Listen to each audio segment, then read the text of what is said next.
What up, peeps? Tony Baker here, back with another movie review, but I'm reviewing a HBO show this time. Watchmen. Yes, Watchmen. Had to give it a review. First of all, I'm a fan of the graphic novel. Created by Alan Moore, it's a great graphic novel. The critical acclaim on that has just been crazy. So they made a movie directed by Zack Snyder, and I thought the movie, and this is my opinion, Gibbons. Shout out to him on the artistry.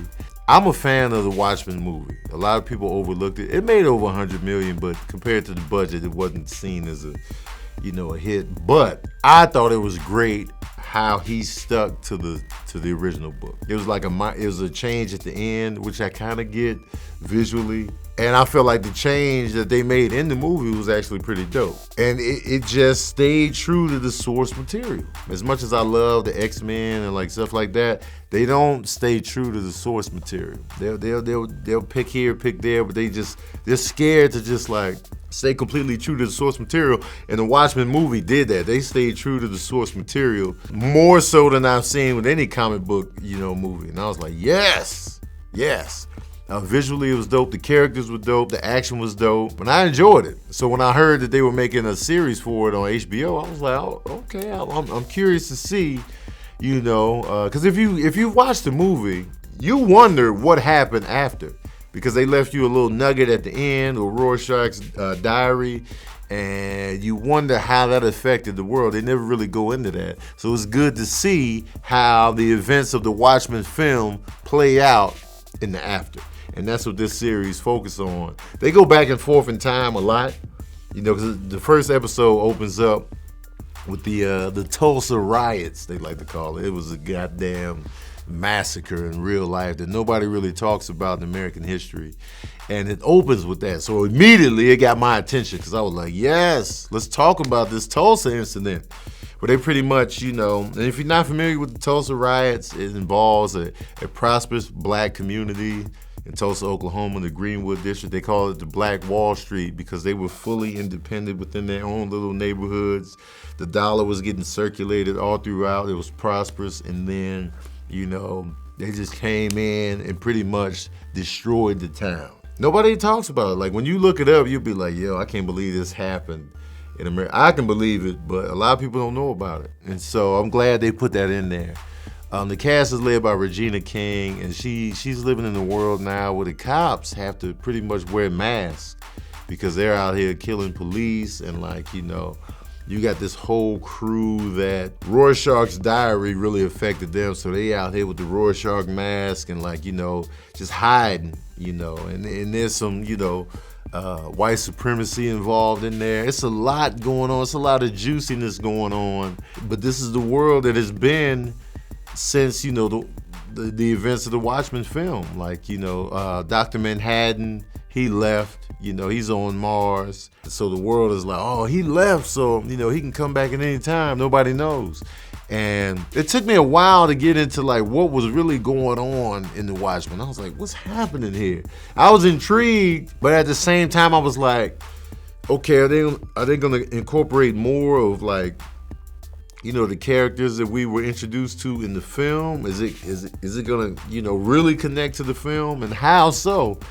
And early on it was really good, and then it got weird. It was like, all right, what the hell is going on? Jeremy Irons' character, you're like, and I don't want to give too much away, so I'm just giving you the actor's names. He's just he's somewhere in a castle somewhere, and he's just he's got all these people around him that look alike. What the hell is going on here? What's happening here? And it's just weird.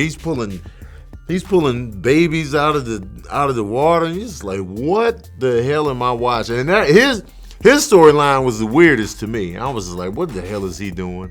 When they would focus on the Regina King storyline, it made more sense. And when they would jump back in time and talk about the Minutemen, who were the superhero squad of in the 40s. All of that stuff was just great. It was great to see, the characters that were introduced, that they talked about briefly in the movie, and then you see how those characters played out. It was really dope, and it was dope to see the Silk Spectre again. I was like, okay, so we are kind of with the Watchmen movie, because they touch on that, like, and they went back to the original ending of having this big, huge squid-like creature pretty much kill like 3 million people in and around New York. So they went back true, because in the movie they changed it to some kind of blast. But this one they went back to the creature that did it, and so every now and then it'll just be raining squid.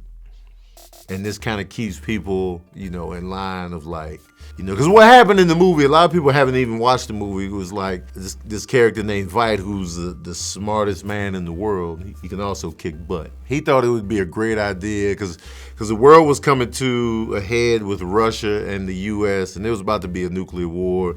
Fingers were on the button, and he said, okay, let me just make Dr. Manhattan the villain here, and I'm gonna create this monster that kills so many people that the world focuses on Dr. Manhattan being the enemy, and they can take their stupid fat fingers off these nuclear buttons and just focus on what's real.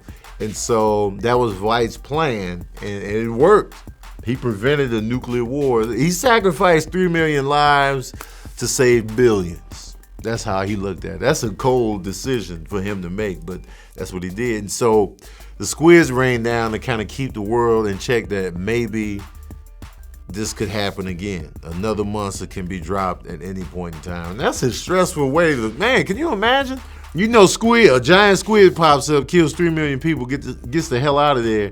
And imagine it raining squid every now. You know how stressful that is? Like any moment in any city, this giant squid can pop up and kill the whole city. We stressed out here. And so you had that whole dynamic going. Regina King is fantastic on the acting tip, and she pretty much leads the show well. And the action sequences are good. Like the fight choreography feels very gritty and thorough, and like, the action sequences that they do have, I enjoy them. I'm like, yes, this is good. This is good action. Because I'm all about good fight choreography, and I feel like the fight choreography in the film was good too. And so I'm glad they stuck with that. So when you do get the action sequences, they're dope. Episode 6 was probably my favorite episode. When they dig back into the past of another old character and talks about his origin. Great episode. And I feel like the series picks up steam at like episode 6. It starts out really strong, then it gets weird. 2, 3, 4, 5. You're like, what the hell is going on? But you're still intrigued. Episode 6, like, okay. 7, okay. And then it just gets better from there. And I feel like they really wrapped it up well. One of the takeaways from, Watchmen is, Dr. Manhattan, man, having those kind of powers would be terrifying. Like he's scarier than Superman, because he's kind of based on like Superman somewhat, but he's scarier than Superman because for one reason he's blue, and he can change his size. He can be a giant, and that's creepy as hell. Especially if you're in Vietnam and he's a giant blue thing just blowing you up. That's terrifying. And another takeaway is just being naked all the time. Just like, you gotta be comfortable with yourself. Just be walking around naked. Cause I couldn't walk around naked all the time, like, cause the shrinkage happens, and then people can judge you on the shrinkage. If they catch you in a chilly moment, oh, Tony out here with the shrinkage. But no, if it heats up, but you ain't got time to stand there for the heat up. Yeah, you could destroy them if they laugh like, Tony. Blah, and they just blow up. But then you can't get a real full gauge on the package critique because you just killed everybody. Now they scared to critique the package. But and even the most robust packages can look small on a chilly moment. I don't know, that's a lot of pressure. But I guess when you thinking in the future, in the past, at the same time, you're not thinking about the shrinkage. That'd be my whole thing, like the shrinkage. You know what I mean? Anyway, that's neither here nor there. Y'all want to know the smooth jazz review of HBO's Watchmen? Well, here it is. Oh, yeah. I'm giving Watchmen 4 saxophones out of 5. Check it out, man. I recommend checking out the movie, because the movie was really good, man. You know what I'm saying? Check that out. I'll tell y'all about that in a minute. All right, peeps, that's my review of HBO's The Watchmen. Watch the movie The Watchmen. If you can, check out the book. The book is great. The movie follows the book wonderfully. I think it's Zack Snyder's best comic book movie. If you count 300 as a comic book as well, I think The Watchmen is superior to that. Even though 300 was a good time, and the stuff he did with the Man of Steel and Justice League and all that. Watchmen is, I think that's his, cream of the crop right there. A lot of people couldn't get with it. It was too long. It was too slow. I really enjoyed it. So check the movie out if you can. Then tap into the series. Look up the Tulsa riots too. Also, let me know in the comment section below, who was your favorite character in the Watchmen movie? Who's your favorite? There's a lot of good characters in there. Who's your favorite character? Let me know. I think Rorschach might have been my favorite character. The series, I really like Regina King's character. There's a couple side characters that were pretty cool too. Let me know in the comment section below. Don't forget to like, share, and subscribe. And as usual, we out here.